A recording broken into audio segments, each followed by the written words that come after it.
everybody, and welcome to Hey Coach Tony on ESPN Radio.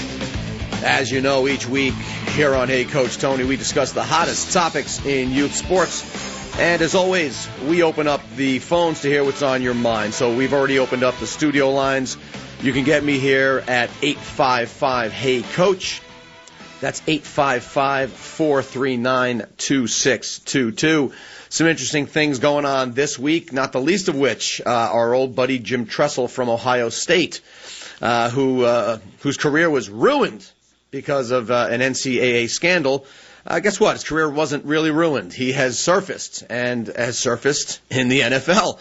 That's right. He got a job with the Indianapolis Colts. I tell you, we'll talk more about this later because it just seems the more you screw up in college, all you got to do is hold your breath for 10 seconds, and you'll come up smelling like a rose in the NFL. And I'm getting a little sick of it. But before we get to that, I got to tell you, there's a video that is making its way around YouTube that's causing quite a stir in the youth sports community.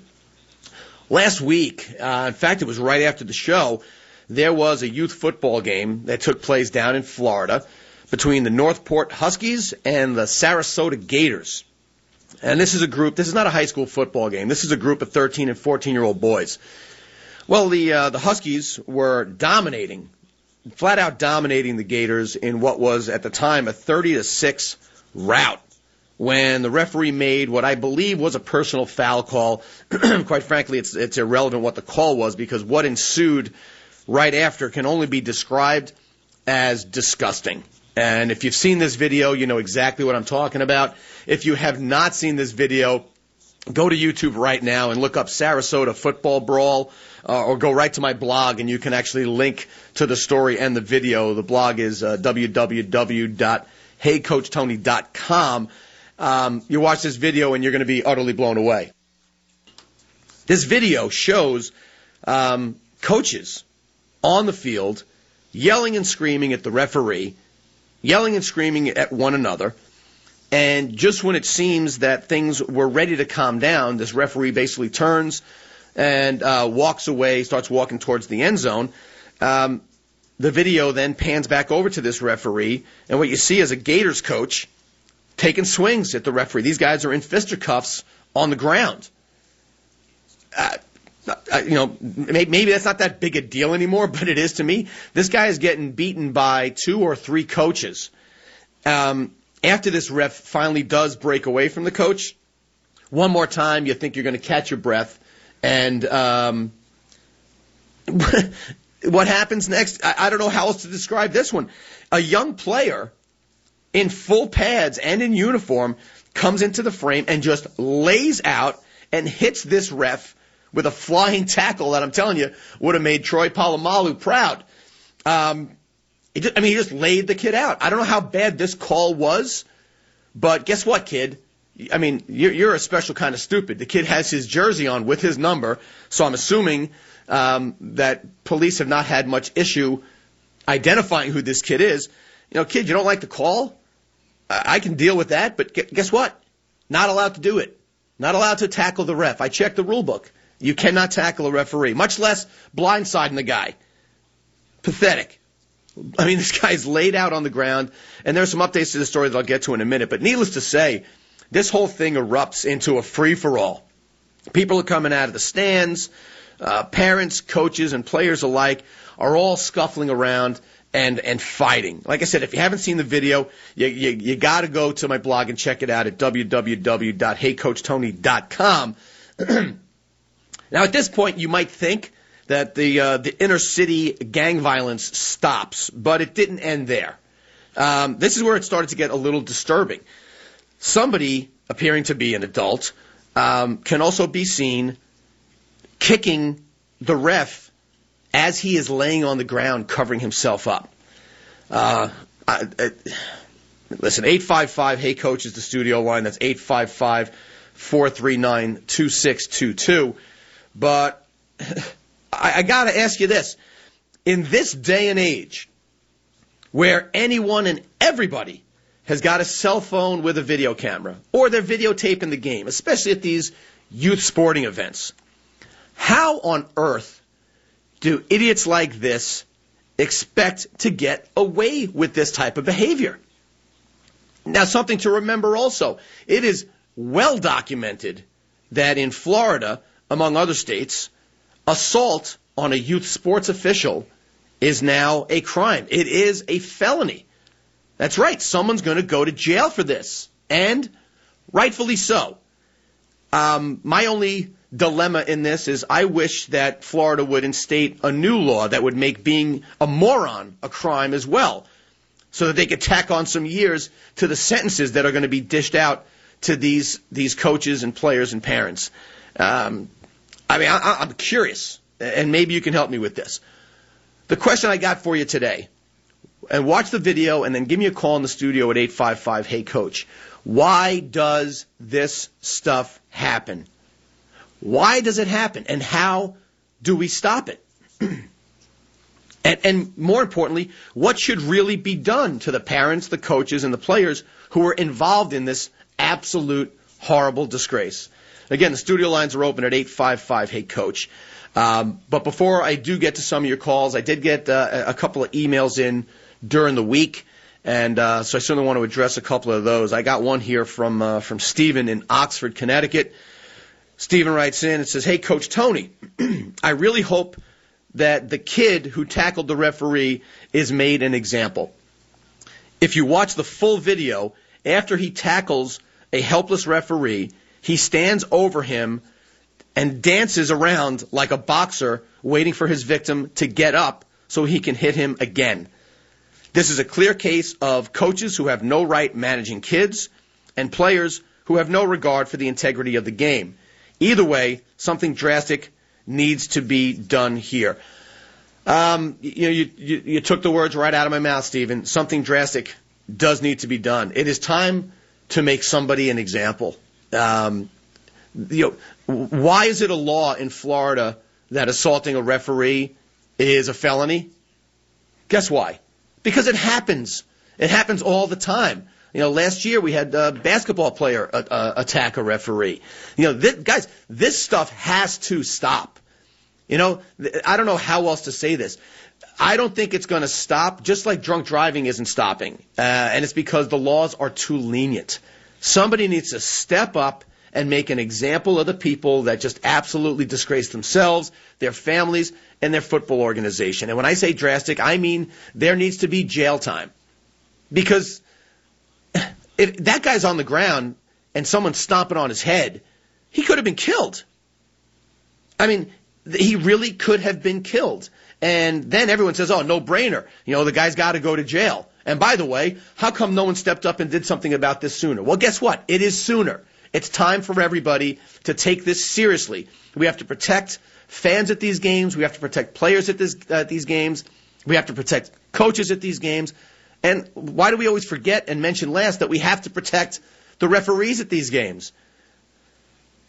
Well, the story continues. And here's where it really started to turn my stomach, because on Thursday night I was scouring the internet for some interviews and other news stories. But on Thursday night, news cameras were there when the Gators coaching staff met with parents and basically tried to apologize for the incident. One coach who actually avoided any involvement, or I should say direct involvement in this mess. I mean, any coach for that team has some responsibility here. But this one coach was not directly involved in the melee, the scuffle, the scrap, the fight. This coach said, and I will quote from the interview that I saw, "We are all human and we make mistakes. I just hope you can find it in your all hearts," and I'm reading this verbatim. The guy was not exactly an English major, okay? I just hope you can find it in your all hearts to forgive us. If anything, you can teach your kid something. Your season is gone. You practiced for months. It took 5 minutes to end it. So if you want to do anything, you teach your kid this is what not to do. Now, first let me say I do applaud this one coach at some level. For not getting involved in this fracas. I'm coming up with crazy words today. This fight, okay? I applaud this guy for not getting involved in the fight. And you know what? I also somewhat credit the guy for at least delivering the company line. I hope you can find it in your hearts to forgive us. Basically, he was saying that we were wrong. Please forgive us. Well, you know what? No. No. I don't think that anybody should even try to find it in their hearts to forgive this behavior. For a coach, this behavior is unforgivable. Period. One of the parents, who I guess was looking for his 15 minutes of fame and jumping in front of the camera, was even stupid enough to say, and it's not a direct quote, but it gives you the basic idea. This parent said, to start off, he goes, I can forgive you, but, and it sounds like he's trying to be stern and like setting an example. He goes, but you coaches need to let us know that nothing like this is ever going to happen again. Are you serious? If you see that part of the video, it's at the video at the top of the link that I have on the blog. You watch this part of the video, you really want to lose your lunch. How do you open with a line like that? You watch this behavior, it is inexcusable, it is unforgivable, and this guy starts with, well, I can find it in my heart to forgive you. Well, you're an idiot, because you can't find it in your brain to forgive him, because you clearly don't have a brain. The other thing, does anybody really, really think that this was just some isolated incident of these coaches losing their temper? Let's face it, people are who they are. And nobody and nothing will really ever change that at the core. Forgive them? Come on. I mean, you can joke all you want about how Major League Baseball managers make total idiots out of themselves. And I'm a baseball guy, so I'll be the first to say this. Baseball managers make total morons out of themselves on TV when they get all theatrical and argue with umpires. I mean, we've seen guys take rosin bags and pretend they're grenades. We've seen baseball managers pick up a base and throw it. We've seen baseball managers turn their caps around to put on a show while they're arguing with an umpire. But you know what you don't see Major League Baseball coaches do? You don't see them throwing punches. And let's call it what it is. There is a level of respect there that you don't cross that line. And guess what? Back in the old days, we had guys like Earl Weaver, Billy Martin, more recently Lou Piniella. And these are guys who would regularly make spectacles out of themselves and constantly get thrown out of games with all this terrific fanfare. I got to believe that these guys would go home and watch themselves on the sportscast at night, right? They had to realize how stupid they looked, correct? Well, from beginning to end of career, did one of these guys ever change their behavior? No, of course not. Because guess what? That's just who they were. They are who they are, and that's what the same case with these guys. These football coaches who acted so disgustingly, they are who they are. And if they're forgiven and or given another chance, guess what? My opinion, same thing is going to happen. May not happen next week, but rest assured, it's going to happen. Like I said, the studio lines are open at 855-HEY-COACH. It's 855-439-2622. We're going to have to go to break here, but before I do, folks, fall programming at the Sono Fieldhouse has begun, and there's still time to enroll. Sono Fieldhouse is located minutes from downtown South Norwalk, and if you haven't seen it, you got to go check it out. Sono Fieldhouse is a one-of-a-kind, state-of-the-art indoor sports and special events facility. Whether it's soccer, field hockey, baseball, lacrosse, whatever, they have programs for athletes of all ages, including their little athlete programs for kids as young as 18 months old. So if you got one of those prodigies and it's just starting to walk and can kick a ball, bring them down to Sono Fieldhouse. But all kidding aside, Sono has an excellent coaching staff. They've got key coaches from all over Fairfield County, and these coaches provide quality, high-energy instruction.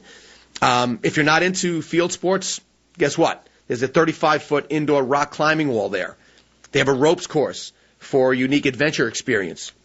And the rock wall and the ropes course, they're also perfect for your private corporate team building events. Now, if you're looking for that special place for birthday party, Sono Fieldhouse delivers an outstanding birthday experience ranging from rock walls to the field parties, whatever. The Sono Fieldhouse provides excellence in action for all participants by featuring quality instruction, top competition, and an unsurpassed experience for sports programming, team building, and special events. Again, they're located at 365 Dr. Martin Luther King Jr. Drive in South Norwalk. Call them today at 203-604-9030 or visit them on the web at www.sonofieldhouse.com. You're listening to Hey Coach Tony on ESPN Radio. Stick around. I'll be right back. Coach Tony. Hey, welcome back, everybody. You're with Hey Coach Tony on ESPN Radio. All right, we're talking about this video that has been going around the internet, specifically on YouTube, that shows a group of high school. No, it's not high school. I keep falling back to high school. These are youth football coaches and one youth football player who, in general terms, assaulted a referee. But this was a good old-fashioned gang beatdown. And we were just talking about how these coaches had the audacity. I shouldn't say the audacity. They wanted to hold a meeting with the parents, and they wanted to apologize, and they wanted to ask for forgiveness. And before the break, we were commenting on how stupid this all sounds, because when you look at this video, and again, if you haven't, go to heycoachtony.com and check it out. This behavior is beyond deplorable. And to even, I know you have to ask for forgiveness, but if anyone's really expecting it, you got to be kidding yourselves. You want to ask forgiveness for somebody? Save it for the judge, because, as we've said, in Florida, among other states, assault on a youth sports official is now a felony and is punishable by up to, I believe, 6 years in prison. And well, I'll get to my thoughts on that in a second. But we were just talking about how forgiving these guys and giving them a second chance is really going to do not much more than just prolong the inevitable. Because if they are given a second chance, these guys are going to do something again. May not be next week. It's like if you pass by, if you've had a couple too many and you pass a police car and you don't get pulled over, I'm never going to drink again, and then guess what happens? A couple of months later, you're back doing what you were doing. Same thing's going to happen here. Now, of course, I'm speaking hypothetically because these coaches deserve what I believe they're going to get. League officials have made a statement, by the way, that the coaches and the players that were involved in this tragedy, as they call it, are getting a lifetime ban from the league. And, by the way, the team has been suspended for the remainder of the season pending further investigation. And if I'm not mistaken, I'm sure Florida starts a little bit earlier than we do up here in the Northeast. But, youth football, this is kind of kickoff weekend for youth football up here. These guys may have been a couple of games in, but they can't be that far into their season. So this whole season is down the toilet, even for the kids who did not directly participate in this fight. I don't know if you may think this is maybe a little bit too harsh. Well, guess what? Let me know. It's 855-HEY-COACH, 855-439-2622. The reason I mention that is because one parent at this meeting that was televised, by the way, did think it was a little too harsh and went so far as to tell reporters, and I will quote this, the coaches were supposed to be suspended from the league for the rest of the year. Now they went so far as to take our league from us. The kids can't play or anything. It's not just the parents they're hurting the kids at the end of the day. You know what? I don't totally disagree with this comment that one of the moms had made. At the same time, these are 14-year-old kids. And this Gators program is apparently a program. They have younger teams, and there's a president of the organization, and I assume these guys were not first-time coaches. As a parent, don't you think you should have a bit of a heads up and realize what you signed your kid up for? Don't you think that at some point, if you're a responsible parent, maybe you've been to a practice or a game or two, and you see how these guys tend to behave? Again, don't try to tell me that all of a sudden these guys snapped. The whole group of them, all 5 or 6 of them, they all snapped. They were model citizens up until that game. So, you want to call me and tell me that? Go ahead. I ain't buying it, because people are who they are. And let's face it, football coaches, hockey coaches, lacrosse coaches, these contact sport coaches sometimes get a bad rap anyway with the stereotypes. So I got to tell you, I would have to believe, A, that these guys have shown their colors before, at least at some level, And I'd have to guess that none of the parents should really have been all that surprised. Now, getting back to the kids, well, you know what? The kids are being penalized. But I think if I was the president of that league, I would probably take the firmer stance anyway. I'm glad to see that someone is making an example of these guys. When all is said and done, if you do want to squash this type of behavior and you do want to have a good reputation as a league, then by all means, you have to put a hard line there and take that hard line stance and deliver some unfortunately painful justice. Well, I got an email here from Peter in Trumbull who writes in and says, "Hey, Coach Tony, I say throw the parents and the coaches who are involved in jail for about 5 years and the kids who are involved for 2 years. And the kids who did not get involved in this nonsense should not be penalized and should be allowed to play. Get anyone to coach them as long as they're not the scum of the earth like these coaches who are directly involved. The sad thing, with all the bleeding hearts out there, they'll probably get a smack on the wrist and get to show their ignorance again at someone else's expense. Sometimes I really have to wonder, are you kidding me or what? Excuse me for my language, but this really pisses me off." Well, first things first, Peter, if I have to excuse your language for saying pissing me off, then you obviously don't listen to the show. But you have a good point here, and part of your prediction may actually come true. As I said, this felony charge of assault on a youth sports official is punishable by somewhere around that 5 years in jail. Doesn't mean that's what they're going to get. The kids, however, unfortunately, and I'll say it, unfortunately, don't get to go to jail. Because, again, if you watch the video, the kid who took it upon himself in full pads to blindside this ref, you know what? Put him in jail now, and let's save ourselves a couple of bucks in the juvenile detention system, because this kid is destined for greatness in the penal system. And, yep, I said it. This kid is a thug. This kid, at the ripe old age of 13 or 14, knew enough to attack someone when he wasn't looking, and then stood above him, like I said, dancing and taunting him as if to say, "Get up, I got more for you." Made me sick. By the way, I want to thank you for that email also, because you're making me bring up a good point, and it's something that I started thinking about this past week, and I want to know what you think about this one. While it's clear that these coaches will not have the opportunity to do this again in this league, here's one of my thoughts about why this is becoming more and more of an epidemic.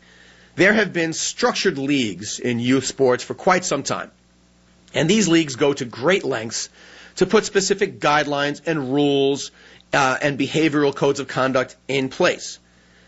Well, why do you think that's the case? They make these rules because they are typically in response to events, unfortunate events, like this one. And so these leagues have to put these things in place. Have you all noticed that there's been a trend developing over the past 15 years, roughly, give or take, in that parents and coaches who are the rogues, for lack of a better term, these are the ones that take a handful of kids from their town and a couple of surrounding towns and say, "You know what? I'm going to start another team." Some of them even go so far as to say, "I'm going to find idiots like myself," and I'm overstepping it this time. They'll find people like themselves and say, "You know what? There are people around the county or the state who feel the way that I feel, so let's go start a league." Remember when it was just Little League when you played baseball? Now there's 18 different leagues you can play in your summer. So what happens when these leagues are formed and start branching out? Well, the talent pool gets diluted from an administrative perspective, and so what happens? These rules that govern what do you do when somebody even argues with a referee or gets thrown out of a game by a referee, much less assaults a referee. Guess what? These rules don't exist. And I started calling these people idiots because, you know what? I got a hunch. I think some of these parents and coaches break away because they don't want to be held accountable for the rules and the regulations and the guidelines of a sanctioned youth sports organization. Well, we're going to talk more about this in a second. I think this is a really cool story, and I do want to hear your thoughts. So we will get to some of your calls at 855-HEY-COACH. That's 855-439-2622.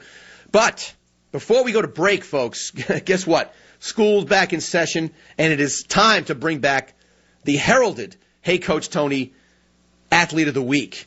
Now this week, the Athlete of the Week is brought to you by our friends at Catalyst Health and Fitness, located in the Kmart Plaza at 100 Main Street North in Southbury, Connecticut. Call Catalyst today at 203-264-0001 to set up your own personalized consultation, or for more information, you can go to catalysthealthfitness.com. Our Athlete of the Week is Elizabeth McDonald from Pomperog High School. And, folks, wait till you hear about this kid's accomplishments. And this list is long and distinguished. She was the 2010 State Open Champion for the 50 and 100-meter freestyle. She was a 2010 All-American for the 50 and 100-meter freestyle. This kid basically rewrote the Pomperog School individual record books. So she holds the records in the 50-meter free, 100-meter free, 200-meter free, 500-meter free, the 100-meter backstroke, the 100-meter fly, and the 200-meter individual medley. Now, those are her individual records. She's also a member of the school record relays in the 200-meter medley relay, the 400-meter freestyle relay. Apparently, I should have made this shorter. The only events that she's not a school record holder for are the 100-meter breaststroke, the 200-meter freestyle relay, and diving. And diving, you shouldn't even count that. Diving is probably her hobby. Now, in addition to these amazing high school swimming achievements, guess what? This kid ain't done. She's done incredibly well, apparently, representing the Cheshire YMCA Sea Dogs at Nationals.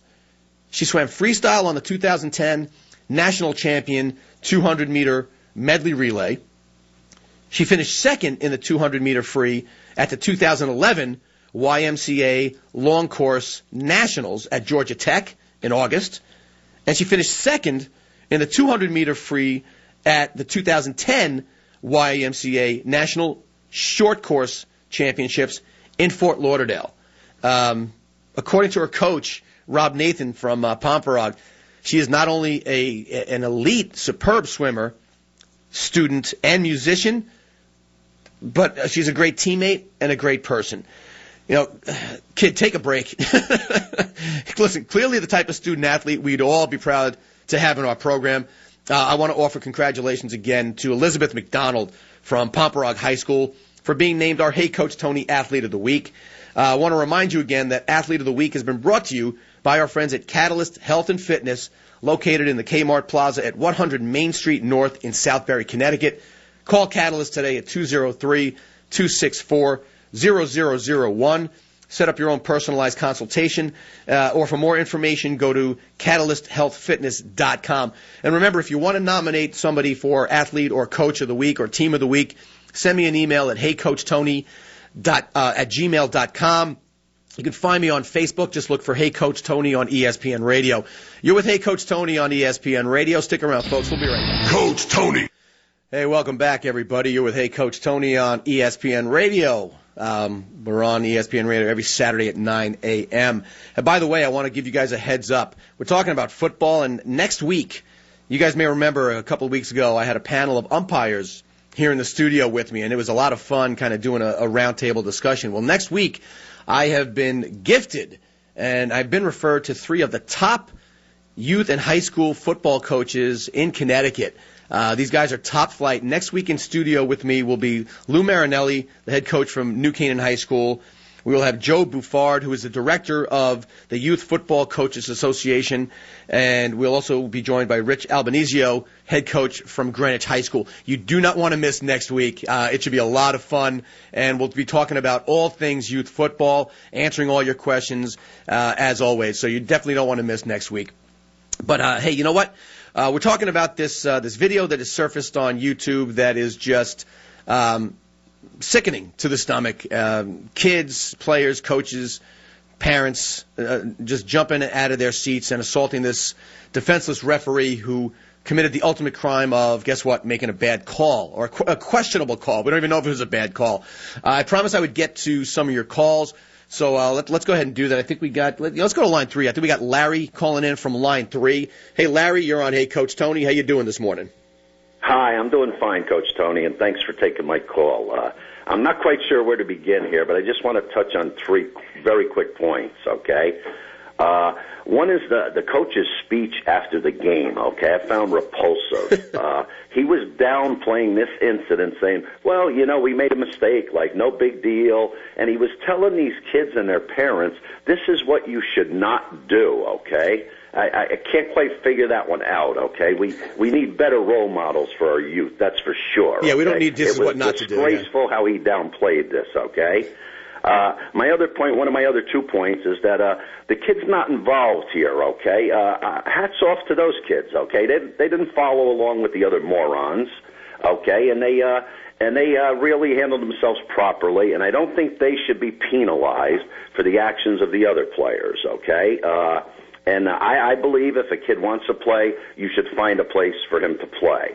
So this is really against my belief, If they were innocent, they're innocent, and I think, they should be allowed to play. And then just my other point is, did I hear something about coaches being suspended for a year?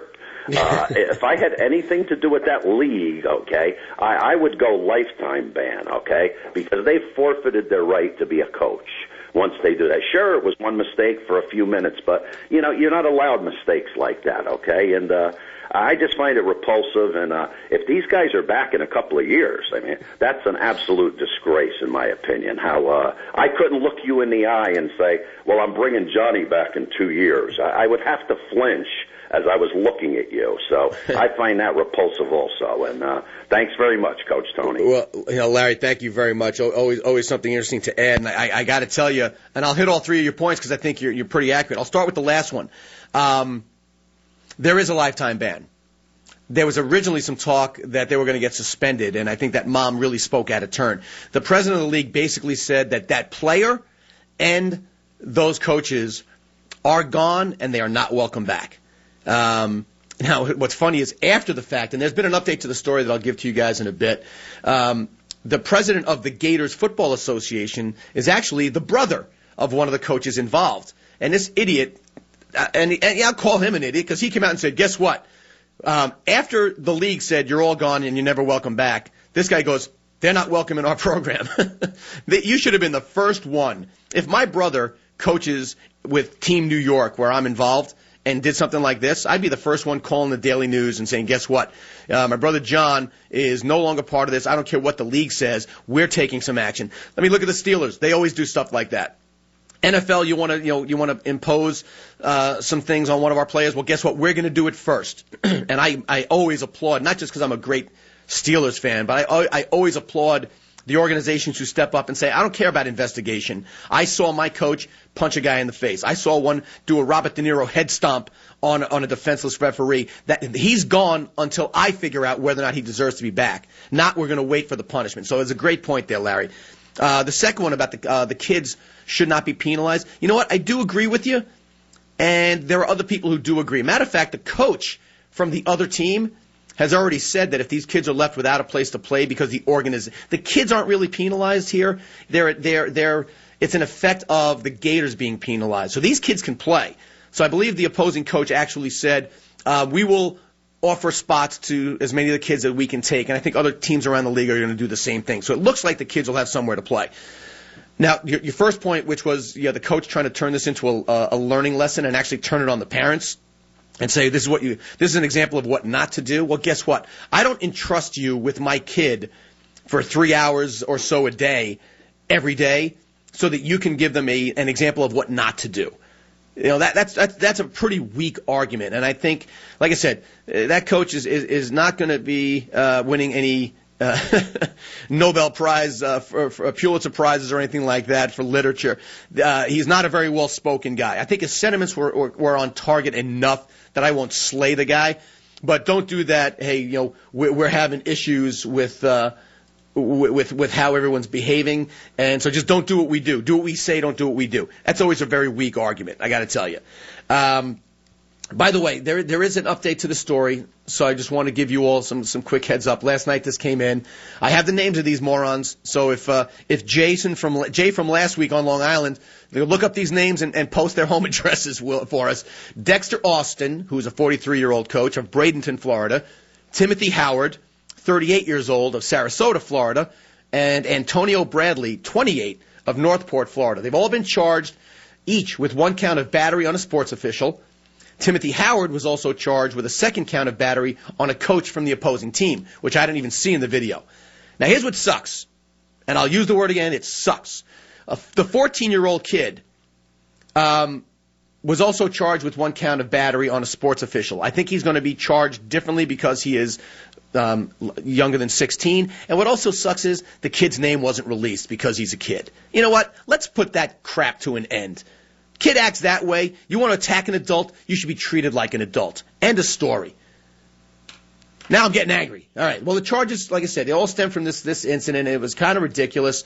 But like I said, charges have now been brought against these idiots, and they're going to be held responsible for their actions, thankfully so. You know what? I want to... I'm getting all worked up here. Listen, if you still want to talk about this one, you can certainly call me. You can certainly call me in the studio at 855-HEY-COACH. I'll take your calls and I'll get to you on this. But we're gonna have to go to break in just a bit here. But I want to set you up for what's coming up next. There's a guy named Ben Becker who writes for the Treasure Coast Palm newspaper and TreasureCoastPalm.com. This week he wrote a piece that I got to tell you I really didn't like, but you know what?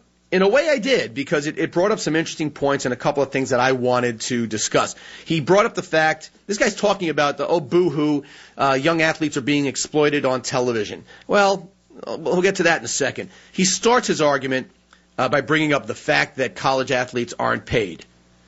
Oh, except for the free education. And again, I'm not going to fight that fight again. You've heard me talk about that many times. But he made reference to the fact that ESPN, and this is interesting, if you haven't noticed, ESPN, the mothership, is moving further and further down the food chain and still making millions and millions in the process. And when I say moving down the food chain, pay attention. We all know there are billions of dollars in college football. But have you noticed that there's a trend developing back at the mothership at ESPN? High school football is beginning to make a real mark on national television. It started with when they used to do I guess it was the Army All-Star Game, where they would have top high school players come compete on a national platform. They'd be put on display, and several of them would go through the process of announcing their school of choice. But now you can watch regular high school games played on ESPN. Now these are nationally ranked programs, but it's still high school. You know, it's still high school. So when we come back, I want to talk a little bit about the money that's being funneled through ESPN, and are we really exploiting these young athletes? I got my own opinions on it. I hope you do as well. Are these young athletes being exploited and pimped out? If they are, give me a call, 855-HEY-COACH. It's 855-439-2622. Before we go to break, though, I want to fill you guys in on something really cool. Sometimes my show's got some negativity to it, and you know what? I like it that way, but I heard about something really cool this week. Most of you know, or I should say many of you know, the Newtown Youth Academy in Newtown, Connecticut. If you don't, you got to go check it out at newtownyouthacademy.org. It's an indoor sports and fitness facility. But aside from being one of the best indoor training facilities in New England, they are also one of the most community-conscious businesses that you'll ever see. And get this. Most of you do know this. Hurricane Irene blasted through the area last weekend, and there are still some people that are left without power. So guess what Newton Youth Academy did? This is awesome. This week, they helped out the local community by offering those who were inconvenienced by the storm access to hot showers, free internet in their lobby, and they even changed up their programs. They put together special public sports activities where, in a nutshell, you could drop in or drop your kid off, pay $10, and play various sports in a series of 90-minute sessions that went on pretty much throughout the whole week. I mean, how cool is that?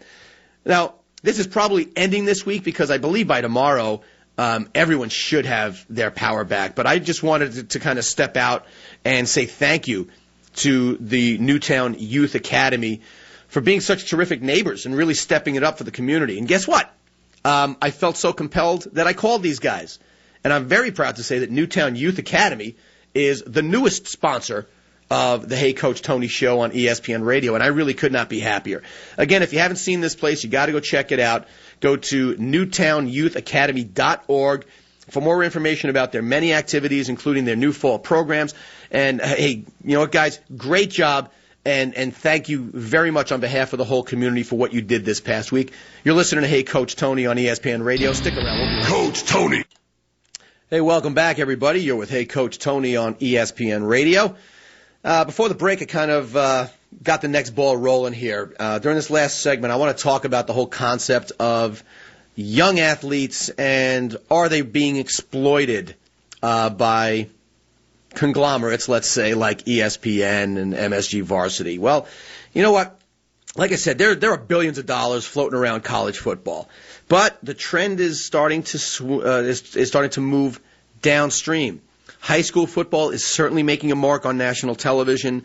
ESPN is starting to regularly put high-profile high school games on television. Matter of fact, on Monday in Florida, I believe, Dwyer High School and Glades Central are going to be playing on ESPN. This is Florida. This is the first time a high school football game in Palm Beach County has ever been nationally televised. So, in essence, these two schools had to agree to accommodate ESPN by shifting their schedule and playing on a Monday afternoon at 4 o'clock. So, in short, they're providing ESPN with, 2 hours or so of original programming. Anybody want to guess how much each of these schools is getting from ESPN for this content? Well, I'm going to hold off on answering that one because I want to know if anybody can guess this one. If you have an idea, guess what? The first caller who gets this right, you get a Hey Coach Tony coffee mug. How's that? You can also email me your guess if you want to email it to me at heycoachtony@gmail.com. If you email me, just shoot your address in there as well so I can send you the mug. Now, keep in mind, ESPN has a marketing partner by the name of Paragon Marketing Group. They're the ones that are paying the schools for the rights to the game. ESPN directly pays the NFL and various college football conferences, like I said, billions in rights fees for their games. And the other thing here is let's look at the Little League World Series that just wrapped up, right? According to Yahoo Sports, Little League Baseball in total made, and this is back in 2009, those are the numbers that were released, made more than $20 million. And included in that figure is just about $6 million from the Little League World Series, and another $3.5 or so million in broadcast rights fees from ESPN. So ESPN paid $3.5 or so million. God only knows how much ESPN made televising. Well, if Little League and ESPN are making millions of dollars every year on the backs of these 11 and 12-year-old kids, how much do you think they're willing to pay for a high school football game? Well, actually, I got a couple of emails that came in here. We got Kevin in Bethel who says $1 million. Hey, Kevin, you got to be kidding me. That's like Seinfeld money. No, it's not $1 million. Sean in Mayapack says $250,000. That seems reasonable. That seems reasonable. I don't know how much ESPN is getting for 2 hours of programming time. $50,000, $75,000. All right. Tell you what, I don't think anybody's going to get this, so I'm just going to tell you. Plus, I don't want to part with another Hey Coach Tony coffee mug, so I'll give you the answer. You ready for this? The going rate for a nationally televised high school football game is $1,000. $1,000. That's it. So now this guy Becker starts to make it sound like these kids in the schools are being exploited. And at first, I got to tell you, I was starting to drink some of that Kool-Aid. But then I thought about it. What's so unfair about that? You got some ideas on it? Give me a quick call at 855-HEY-COACH. But tell me what you think about a school getting $1,000 for a nationally televised event on ESPN. What's unfair about that? I mean, the kids are getting something out of this deal. They get exposure. They get their 15 minutes of fame. But you know what? Granted, adults are making money off of something that's supposed to be about development and positive values and building self-esteem in our children. One of the emails that I did get from Jeff in Ridgefield says, hey, Coach Tony, it's becoming clearer and clearer with each passing NCAA scandal that college football and TV is a deadly combination. It's created a culture of corruption and greed. We all know that. This could happen in high school as well. You know what? Very good point. There could certainly be corruption and greed. But I want to kind of stick to the point here because there's good and bad in this like anything else. People will argue whether or not high school or, prepubescent sports like the Little League World Series should be on TV in the first place, much less nationally. I mean, when I was a kid, all they televised was the U.S. versus Taiwan. It was every year, and it was on ABC's Wild World of Sports, like on a Saturday afternoon. The fact of the matter is this. They're not being exploited. The schools aren't being exploited. The NCAA, college teams are not being exploited. Nobody is being exploited. You know why? Because we live in a free market society. If you don't think that $1,000 is fair for your high school to play on ESPN, you know what? Hell, when I was in high school, I would have paid $1,000 for someone to televise one of my games. If it's really that unfair, then save your boo-hoo crap for somebody who wants to hear it. And just guess what? School administrators, all you got to do is say no. Guess what, ESPN? We think it's worth $10,000 or $20,000 or who's the guy who thought it was $1 million from Bethel, moron. We think it's worth $1 million. That's the going rate, ESPN. You want me on your network, you're going to pay me $1 million. And then you all get to decide what you do with your life. But to say they're exploited? All right, well, let's turn the flip side here. Glade Central High School. You're being offered $1,000 to have this game televised. If you say no, how much is someone else going to pay you? Oh, let me see. Supply and demand. Economics 101. No one else is going to pay you to do this. So the going rate is $1,000. Take it or leave it. But this guy Beckett, I mean, come on. Exploited? Give me a break. I'm telling you. We got a quick email also from Joe who said, hey, if we start putting youth sports in the same box as professional sports by televising them, what lesson are we teaching the kids? I'll tell you what lesson we're teaching them. It's about that sports is about chasing dollars. That's all. If you really look at it that way, it's about chasing dollars. And I personally think televising youth sports is pretty cool. In fact, my hometown boys from Somers High School football, I know the guys are. Yeah, I know I'm not supposed to say where I'm from. This Friday night, they're going to be on MSG Varsity, opening up against Rye High School. It's one. If anybody who lives in Westchester County and follows any Section 1 football knows that this is going to be one of the top games of the year. And it's opening week, Friday night, baby, under the lights, and MSG Varsity is going to be there. I don't know how much MSG Varsity is paying to do this game. Could they pay $1,000 for it? I don't know. Roman, if you're listening, the AD, give me a call. Let me know how much they're paying you guys. But all kidding aside, there's an upside. These kids love to watch themselves on TV. You have a great game. You're immortalized. As long as you have a DVR, you're immortalized. And most of these kids are never going to play past high school. So I think it's admirable that these kids are getting an opportunity to play on TV. 11, 12-year-old kids being put on not just a national stage, a global stage, playing baseball. You know what? So somebody's making some money on the deal. Like I said, you really want to, Little League, you really want to feel exploited? Just tell ESPN, nope, not going to do it. You know why they won't? Because they're getting paid enough for what they do. And you know why the high schools are going to continue to say yes? Because they're getting paid enough for what they do. $1,000 to put your game on TV so that everyone around the country can watch your game. I think that's a pretty cool thing. And as long as you don't have dumbasses like these guys in Florida beating up a referee on television, then I think we're going to be in pretty good shape. By the way, that's kind of an interesting thought. What's going to happen the first time something really bad happens at a high school game and it's televised? Interesting. Well, we'll wait and see. Like I said, the next one is coming up Monday at 4 o'clock on ESPN. I don't know if it's ESPNU or ESPN or ESPN2 or ESPN9 or whatever the hell it is. But Monday at 4 o'clock, these two Florida high school football teams are going to be playing. And you know what? I'm all jacked up, man. High school football season is here, and I couldn't be happier. My son is beginning his high school career under the tutelage of the great Tony DiMatteo. If you guys know, Tony DiMatteo was on my show last year talking all about youth football. The guy just runs an amazing program, and I just wanted to give him some quick props because I'm a huge fan of his. And in fact, our guests next week, Lou Marinelli and Rich Albanizio, not only are these guys two of the most heralded Connecticut high school football coaches in the area, guess what I found out in talking to both of them? They both used to coach with, you guessed it, Tony DiMatteo. So I guess the apples never fall too far from the tree. And again, if you're a football fan, you do not want to miss next week's show. I have Lou Marinelli from New Canaan High School Rich Albanizio from Greenwich High School, and Joe Buffard, who is the director and founder of the Youth Football Coaches Association. These are three of the smartest guys and experienced guys that you're going to want to ever talk to when it comes to youth and high school football. So we'll be taking your calls. We'll be answering all your questions. We'll be taking your emails. And like I said, very, very excited about next week. Well, you know what, folks? Listen, the show is only as good as you help us make it, and as always, I do appreciate the emails, I appreciate the phone calls, the comments that you send me during the week, the blog at www.heycoachtony.com, the Facebook page, just look for it, it's Hey Coach Tony on ESPN Radio.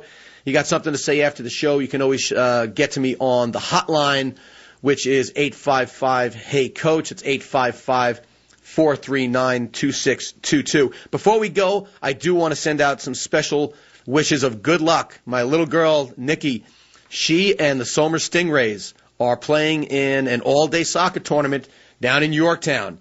And these kids are staring down the barrel of another great season. So, girls, if you are listening, coaches, if you are listening, I got to go straight over to Team New York baseball tryouts, and then I will be there with bells on. So good luck, girls.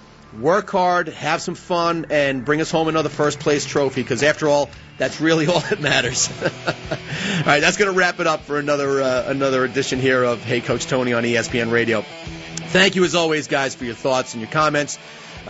Spread the word. Please tune in every Saturday at 9 for Hey Coach Tony on ESPN Radio. Enjoy the long holiday weekend, folks. I'll see you next week.